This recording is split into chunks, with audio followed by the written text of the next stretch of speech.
Onward and upward. Let's look at 1.8, which is just a review of exponential and logarithmic functions. So, depending on what math sequence you took and where you took it, I mean, this is stuff that you possibly have been looking at since, like, your freshman year of high school or something. I mean, I don't know for sure, but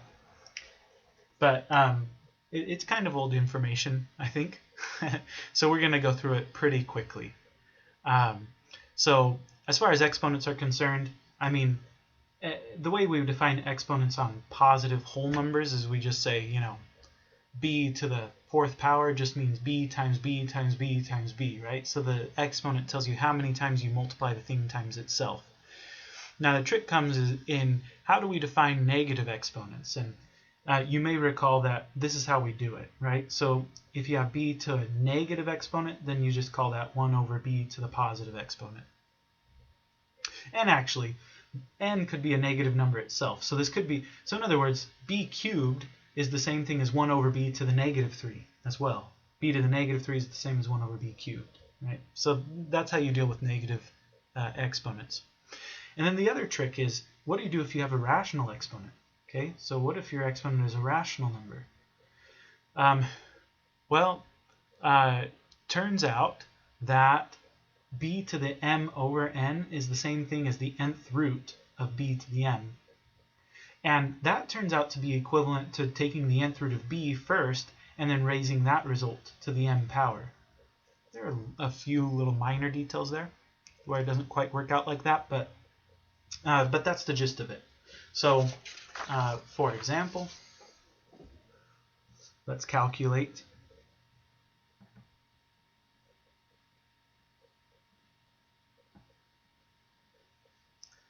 27 to the 2/3 power.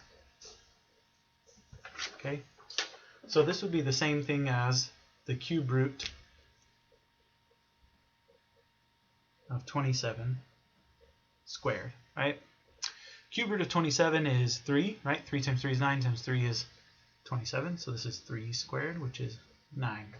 And if you can do this in your head without having to write down the intermediate steps, then more power to you, right? 27 to the negative 2/3 would be, well, first of all, we can get rid of the negative exponent by writing it like this. This is 1 over 27 to the positive 2/3. That's 1 over the cube root of 27 squared, which is going to be 1 over 3 squared, which is 1/9, of course. Okay. Again, if you can do that in your head without having to do all the intermediate steps, good for you. More power to you. Please do so. Okay. So exponents behave fairly nicely, right? So we have a product rule for exponents. So if you have b to the m times b to the n, that's equivalent to b to the m plus n, right? So you add those exponents. If you're dividing, then you subtract the exponents. If you have an exponent that you're raising to an exponent, then you just multiply the exponents, right? So this is the product rule, the quotient rule, and the power rule. We're not going to really practice with those very much because I think you got a lot of practice with that in algebra. You should have gotten a lot of practice with that kind of thing in algebra. Okay, a function of the form f of x equals b to the x power for b greater than 0 is an exponential function with base b.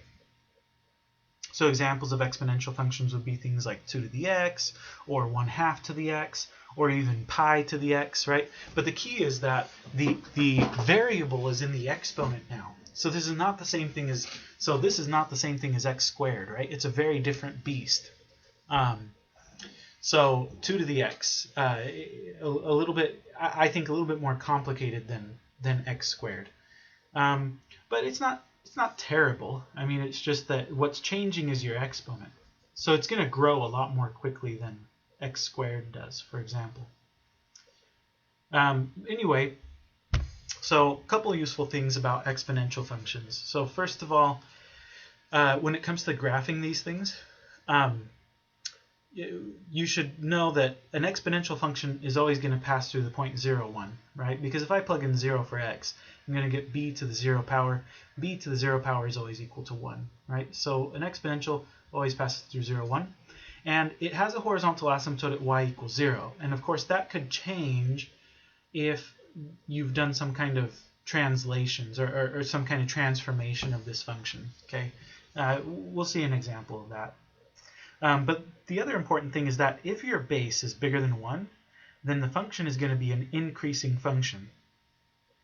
If, on the other hand, the base is somewhere between 0 and 1, then f is going to be a decreasing function. So 2 to the x and pi to the x, those are both increasing functions. 1/2 to the x would be decreasing. Okay. And here's another important fact about exponential functions. So f of x equals b to the x has domain negative infinity to positive infinity. It has range 0 to infinity. Okay, so in particular, the outputs are never going to be negative. Okay, that's because we defined b to be a positive number. And when you raise a positive number to some real number exponent, you never get a negative number as the result. So that's the range. That tells you that you've got a horizontal asymptote at 0, of course. But then here's the other piece, is that this kind of function is a continuous function. It's continuous on its domain. Okay. So let's practice graphing a couple of these exponential functions, just so that we've got the idea. And I'm not really interested in a really detailed graph. Just want to make sure that you kind of understand the general shape of these kinds of things. So let's graph f of x equals 1/3 to the x power. So again, not really looking for a super detailed graph here, but here's what it would look like. So in the first place, I've got a horizontal asymptote at 0, y equals 0. And then second of all, it goes through the point 0, 1, right? It goes through the point 0, 1. So I know it goes through that point right there. And then third of all, it's a decreasing function because our base here is between 0 and 1. So this function decreases. And so what that means is that it's going to look something like this. Okay. It's important to have a good picture of these kinds of things in your mind, because then if you're asked questions like, what's the limit as x goes to infinity? And you can say, oh, well, it's 0, right? Clearly it's approaching 0. Or what's the limit as x approaches negative infinity? You can say, well, it's positive infinity, right? Anyways, that's that one. Let's do another one. Let's do a transformation. So let's say that f of x this time is going to be 1 minus 2 to the x. For those of you more accustomed to seeing it the other way around, this is the same thing as negative 2x plus 1, of course. So it's going to look like 2 to the x, except it's going to be reflected over the x-axis, and it's going to be shifted up 1 unit. Okay? So we can kind of think of it like this. I'm going to use a different color. Okay? So in green, I'm going to do just 2 to the x, right? So just 2 to the x would look like this. You would go through 0, 1. You'd have a horizontal asymptote at 0. And it would be an increasing function because b is bigger than 1. So 2 to the x would look something like that, right? So that's 2 to the x. Negative 2x, therefore, would be a reflection across the x-axis so that it would look something like this instead. And then negative 2 to the x plus 1 would take this thing and shift it up 1 unit. So I'm going to do that in blue now. So instead of having this point at 0, negative 1, it would be shifted up 1 at 0, 0. Instead of having a horizontal asymptote at 0, I'm going to have a horizontal asymptote at 1. And then it's going to look something like this. Right? So the blue function is the blue graph is our final answer, right? That's what the graph looks like. If you did the other stuff in pencil, then you could go back and erase it. That would be probably a good way to graph these things so that you're not confusing yourself. But there you go, right? There's f of x. Okay, so that's how graphs of these things work. Again, not going to get into a ton of detail here. You should have seen these things in the past. Another thing that you've been exposed to in the past that I'll remind you about is this number here called Euler's number. But we can actually give the the strict definition of these things. So in the past, you were probably told Euler's number E is approximately 2.718, blah, blah, blah, right? But you weren't told how that number is actually calculated. Here's how it's calculated, right? So E, it can be taken to be any of the following limits. So E is the limit as x approaches infinity of 1 plus 1 over x to the x. Or you can think of it as the limit as x approaches negative infinity of 1 plus 1 over x to the x. Or you could think of it as the limit as x approaches 0 of 1 plus x to the power of 1 over x. And let's take a look at these in Desmos.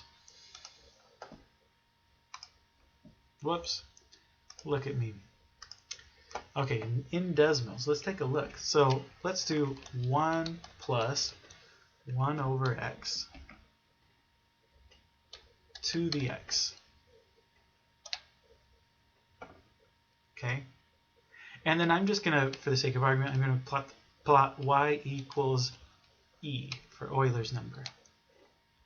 So that's the purple line there. And so you can see, yeah, as x goes to infinity, f of x seems to be approaching that purple line, which represents the number E. As x goes to negative infinity, same thing, right? Okay. And then let's do 1 plus x to the power of 1 over x. 1 over x. There you go. So now, for this one, we're looking for the limit as x approaches 0. As x approaches 0, sure enough, it looks like we're approaching that purple line again. Okay.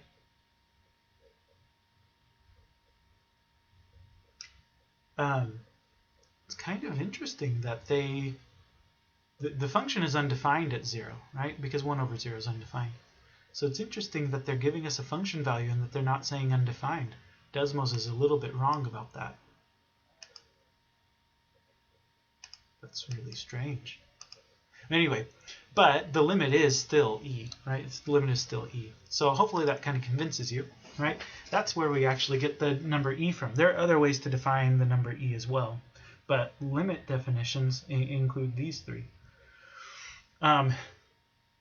Now we're going to use E a lot in this class. It's kind of going to be our go-to exponential base to work with. It arises in nature a lot, and so it's called the natural exponential function. But it also has really nice properties when it comes to derivatives and integrals, which we'll see later on in this course.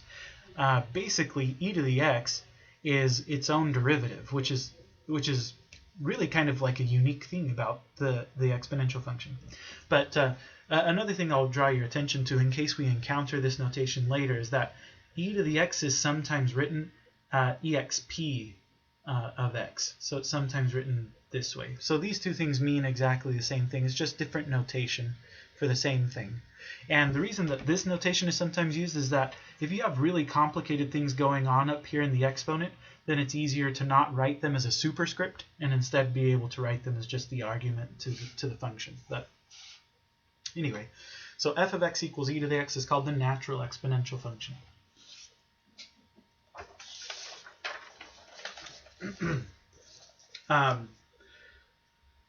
Let's talk about logarithmic functions.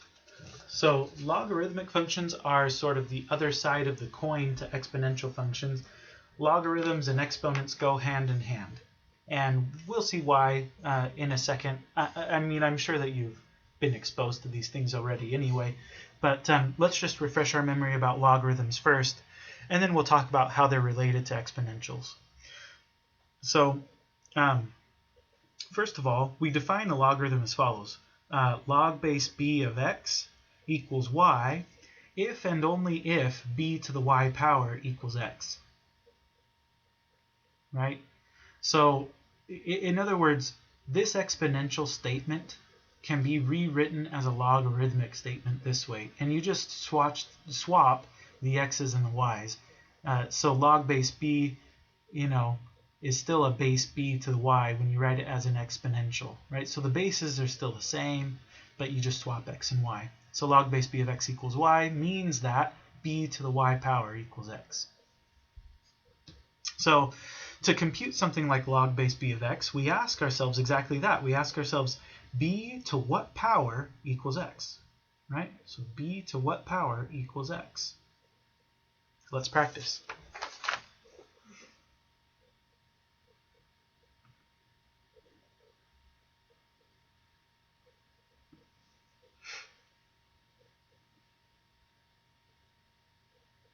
So log base 10 of 100. To calculate log base 10 of 100, we would ask ourselves, 10 to what power equals 100? And the answer is 2, right? 10 squared is 100. So log base 10 of 100 is 2. Let's do log base 2 of 16. Right? Same deal. We ask ourselves, 2 to what power equals 16? Go ahead and give the video a pause and see if you can figure it out. Okay, so here's my answer. 2 to the 4th power equals 16, right? So log base 2 of 16 should equal 4. Give this one a pause. Well, give this one a try. Give the video a pause and see if you can try this one. 3 to what power equals 1? Okay, the answer you should get is 0. 3 to the 0 power equals 1. And finally, let's say that you just had something like log base x of x. What would that be?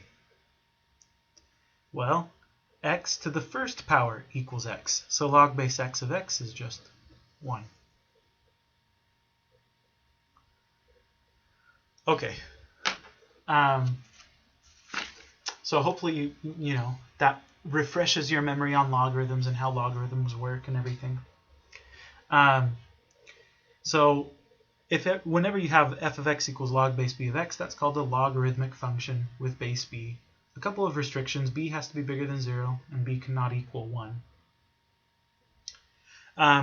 Here are some important facts about log base b of x. So first of all, f of x equals log base b of x is the inverse of g of x equals b to the x power. And that's the relationship between logarithms and exponentials. And that's why they go in hand, because logarithms are just the inverses of exponentials and vice versa. Right? Now we know that exponentials are continuous. We just talked about that. And consequently, since log base b of x is just the inverse of b to the x power, log base b of x should be continuous. Right? It's continuous on its domain, which happens to be 0 to infinity. Now let's think about that. Let's think about why that should be. So why is the domain of a logarithmic function always 0 to infinity? In other words, we're saying you can't plug in 0 and you can't plug in negative numbers into this logarithmic function. Why is that? Well, because imagine that you had 0 here, log base b of 0. You would have to ask yourself, b to what power equals 0? Well, that's not possible, right? If b is a positive number, right, you can't raise a positive number to some exponent and get 0. That can never happen. You have a horizontal asymptote at 0 when you're looking at exponential functions, right? So that's why 0 doesn't work. And then the same thing happens for negatives. If you have like -4, and you're looking at like, say, log base 2 of -4, you could say -2 to what power, or sorry, you could say 2 to what power equals -4.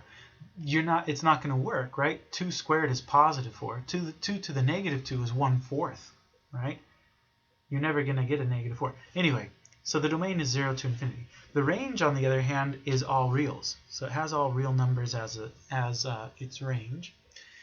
Again, it's continuous on its domain. And then graphically, since it's the inverse of the exponential function, and since the exponential function goes through 0, 1, the logarithmic function is going to go through 1, 0. And since the exponential function has a horizontal asymptote at y equals 0, the logarithmic function is going to have a vertical asymptote at x equals 0. So let's practice graphing a logarithmic function.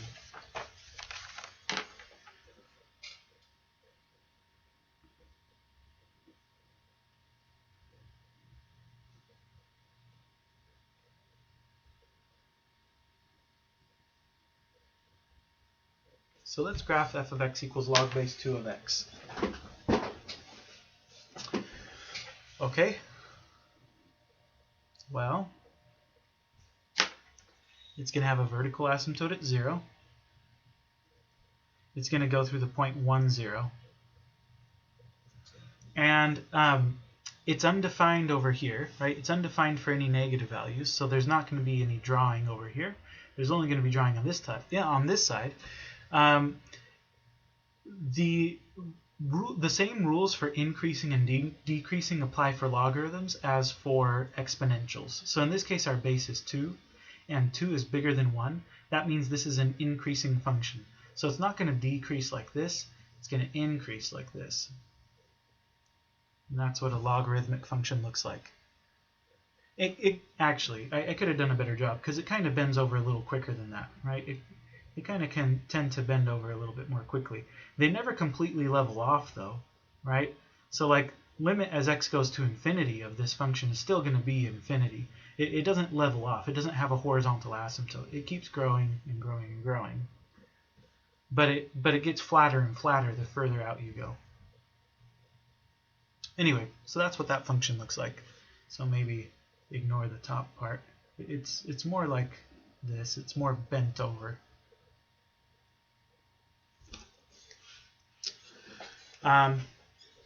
Okay, so that's that. Here are some important facts about logarithmic functions, which again, I'm sure you've seen before, but we'll refresh your memory and practice a little bit. So first of all, we have these 4 facts. So we have a product rule, a quotient rule, a power rule, and a reciprocal rule. So product rule says log base b of a times c equals log base b of a plus log base b of c. So if you're multiplying the arguments, then you want to kind of distribute the logarithm, you can do that, but the multiplication has to turn into addition. It's a little bit strange, but it kind of makes sense when you think about it in terms of exponentials, right? We said that b to the m times b to the n is b to the m plus n, right? So like in that case, the multiplication turns into addition as well. Same thing with division and subtraction, right? The division turns into subtraction if you try to distribute the logarithm. One thing that I should mention is that logarithms do not distribute across addition at all. So for example, log base b of a plus c, this is not equal to log base b of a plus log base b of c.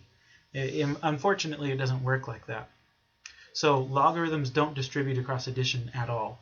They do distribute across multiplication, but when they do, the multiplication turns into addition. Okay, it's kind of weird. The exponent rule says that we can take this exponent and bring it down in front and as a coefficient instead of an exponent, which is kind of nice.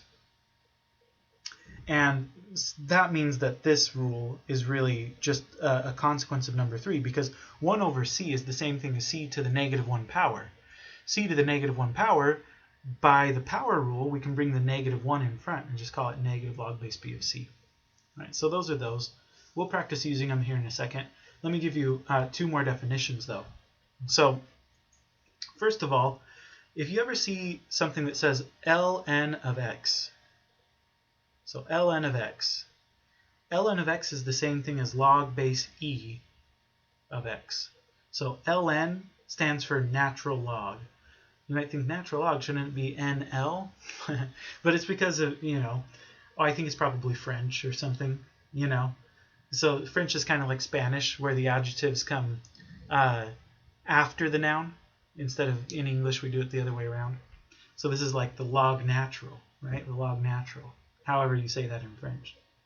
I could be wrong. Maybe it's not a French thing. Maybe it's a German thing. I don't know. I'm not a linguist. But natural log. Natural log. Okay? So ln. So ln of x is log base e. It's a log base e.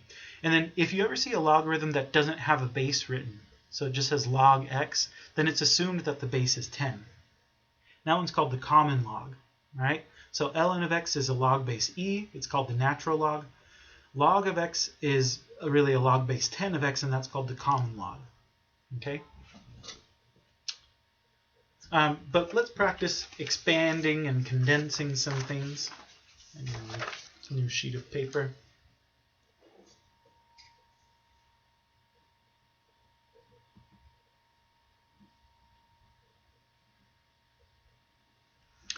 let's expand natural log of xy to the fifth divided by the square root of z. Go ahead and give the video a pause, see if you can do this on your own.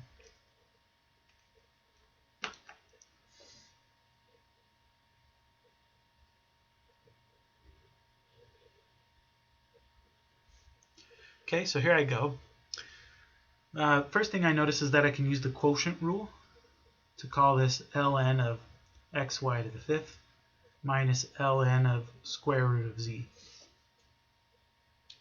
The next thing that I notice is that I can use, on this first term, I can use the product rule to rewrite this as ln of x plus ln of y to the fifth. And then square root of z is the same thing as z to the 1/2 power. Okay? And the reason I want to write it that way is because now the next thing I notice is that I can use the power rule to write this as ln of x plus 5 ln of y minus 1/2 ln of z. And that's about as far as we're going to be able to take it. Okay, so that would be as expanded as possible. Let's go the other way around.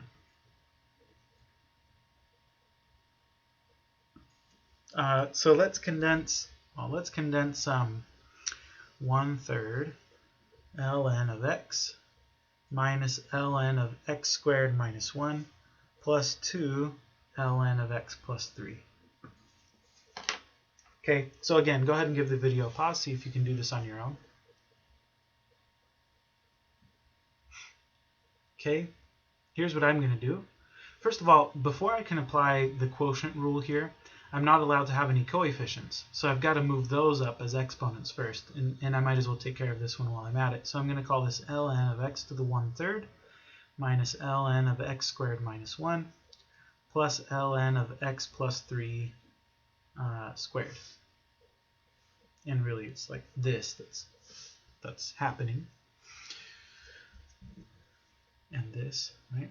Anyway, now I can use the quotient rule. This is going to be ln of x to the 1/3 over x squared minus 1 plus ln of x plus 3 squared.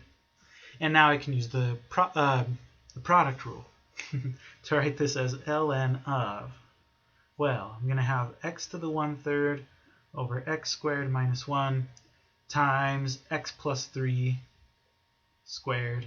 And you can rewrite that different ways, right? You could put this up here. So you could write it as ln of x, maybe we could write it as cube root of x times x plus 3 squared over x squared minus 1, right? And call that our final answer. Anyway, that's that. So that's how we expand and condense. Let's practice solving some exponential and logarithmic equations. It may have been a while since you've done this, so let's refresh our memory.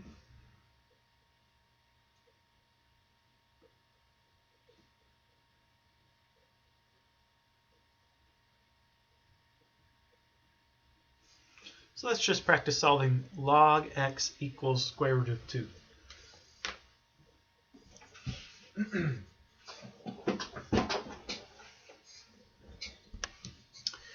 Okay, so here's the trick. Whenever you're trying to solve a logarithmic equation, it's helpful.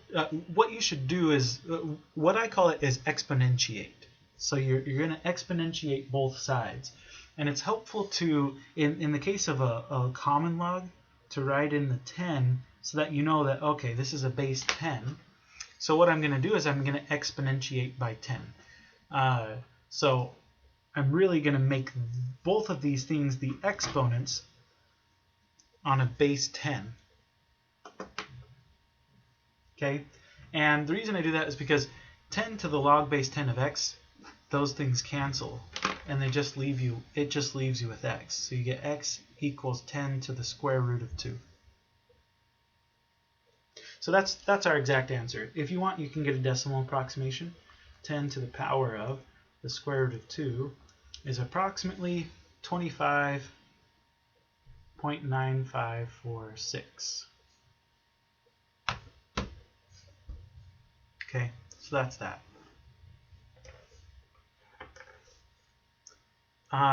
Let's do another one. Let's do ln of x plus 1 equals 5. Okay, this time your logarithm is a base e. So I'm not going to exponentiate by 10, I'm going to exponentiate by e. Right? So that the logarithm cancels. And you get x plus 1 equals e to the 5th power. And if I want to finish solving for x, then of course I would subtract 1. So x is e to the 5th minus 1. That's your exact answer. Again, you can get a decimal approximation if you want. E to the 5th minus 1 is about 147.413.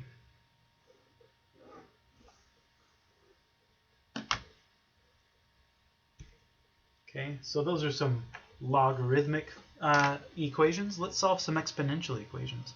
We solve exponential equations by taking logarithms as well, or we solve logarithms by exponentiating, right? We solve exponentials by taking logarithms because they're inverse operations, they're inverse functions, right?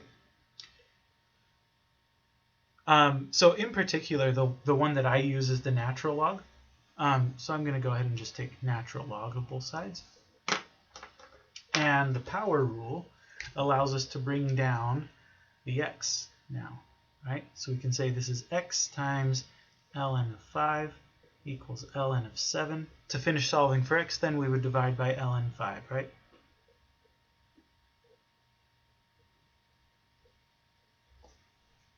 And that's your exact answer. If you want a decimal approximation, we can get one. Ln 7 divided by ln 5 is about 1.20906.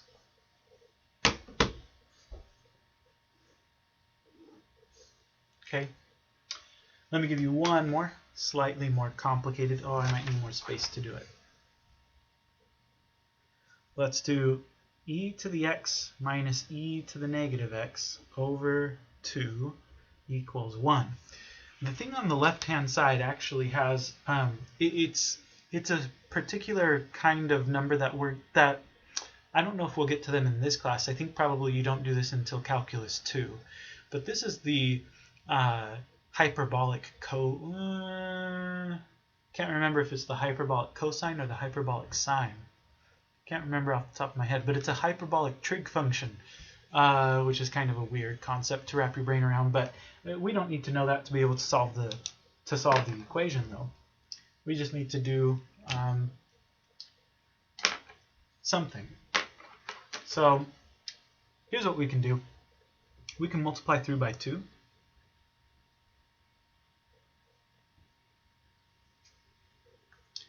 And now we're not ready to take natural log yet, because if we take the natural log of the left-hand side, the natural log is not going to distribute across this subtraction.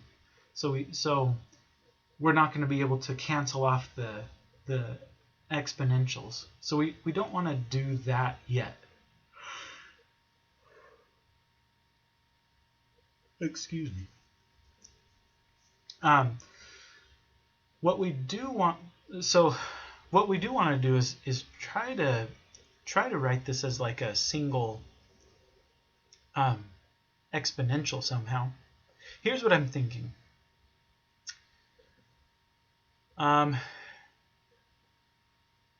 If I multiply both sides of this equation by e to the x power,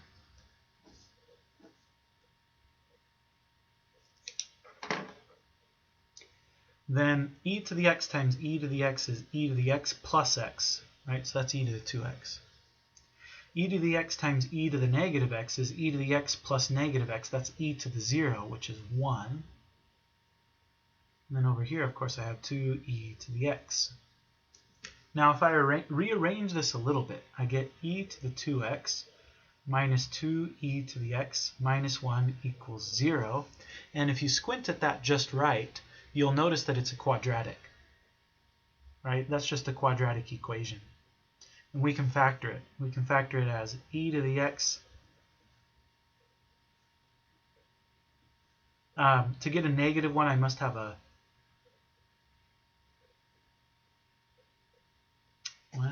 actually that's not really going to work, is it? It's not going to factor. Because I'd have to have a plus 1 and a minus 1, but then that would leave me with no middle term.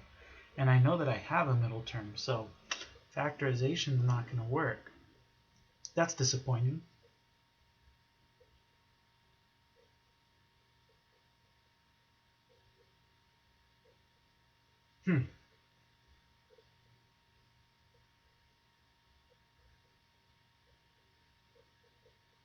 Man, if only this was a plus from the beginning. If this was a plus, then you could do e to the x minus 1 times e to the x minus 1, and that would give you exactly what you have here. Oh well, we got to work with what we're given. So I guess what you would do now is use quadratic formula, right? You would say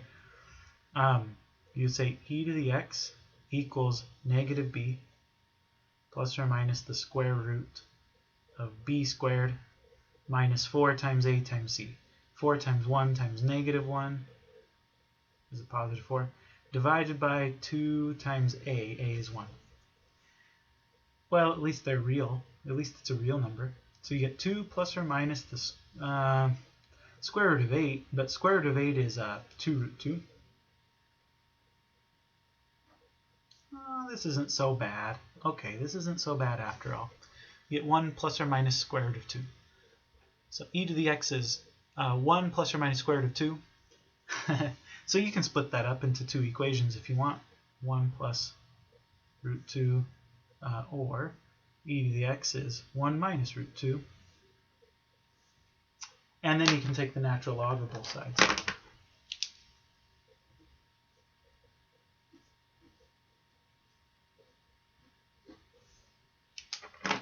And so then you get x equals natural log of 1 plus root 2, or x equals natural log of 1 minus root 2. And there are your two solutions. I'm not going to bother getting decimal approximations for those. Oh, actually, you know what? This one doesn't work, does it? Because square root of 2 is like 1.4. 1 minus 1.4 would be a negative number, and you're not allowed to have negative inputs. So that doesn't work. So only this one will work. So x is natural log of 1 plus root 2. How odd, right? That's very odd. You could plug it in and verify it. You get what would you get? Oh, I don't want to do it. I don't want to waste your time. But it would be interesting to plug this in and simplify it and make sure that you get 1.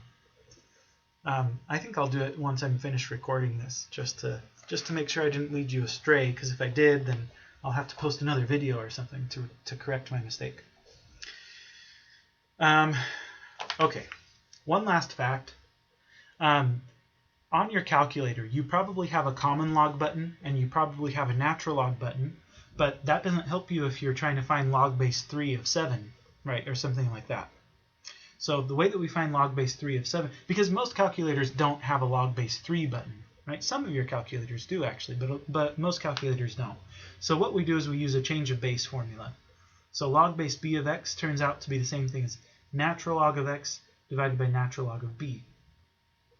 And we can exploit that fact to approximate something like log base 2 of 5, right? So for example, let's use a calculator to approximate log base 2 of 5.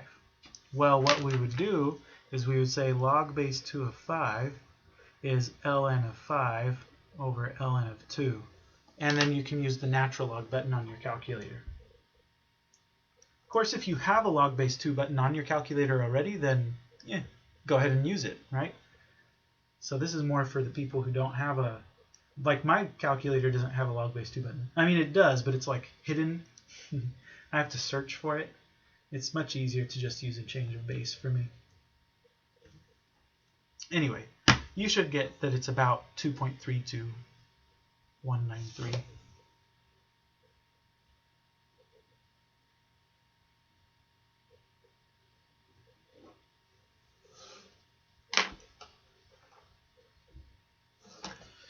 Okay. And then one last thing. I think I kind of mentioned limits briefly, limits of exponentials and logarithmic functions and stuff. But just to make sure that we've got it, and to tie all of this back to calculus, since this is a calculus class, let's calculate the limit.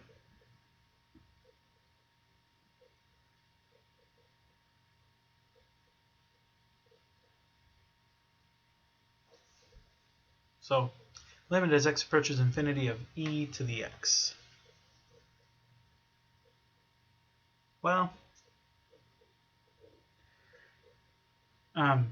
e to the x goes through 0, 1, has a horizontal asymptote at 0, and since e is about 2.7, it's bigger than 1, it's an increasing function. So e to the x looks something like that. So what's the limit as x goes to infinity of e to the x? Well, it looks like it's going to be infinity.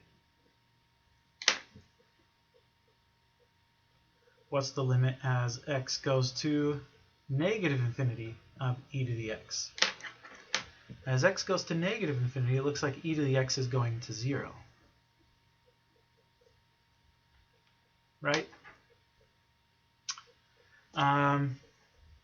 Let's do limit as x approaches 1 from the right of natural log of x minus 1.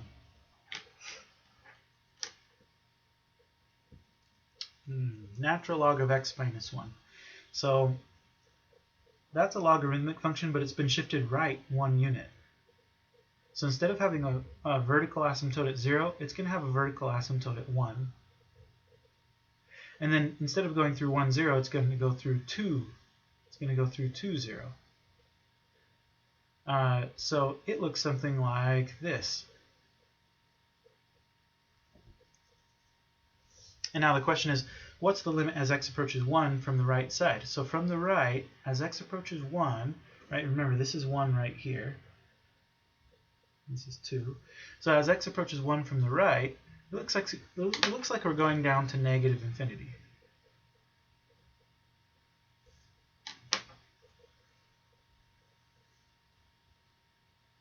And then one more I'll squeeze in down here for good measure. Let's do limit as x approaches infinity of log base 2 of x. So just to draw a picture of that. All that's just a standard logarithmic function, right? Goes through 1, 0, has a vertical asymptote, it's increasing because our base is bigger than 1. It looks something like that. So what's the limit as x goes to infinity? Well, as x goes to infinity, it looks like f of x is also going to infinity.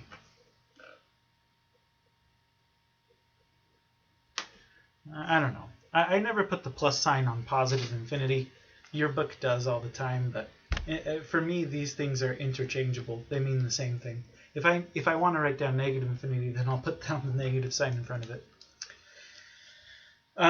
Okay, but that's that. So that'll do it for this section.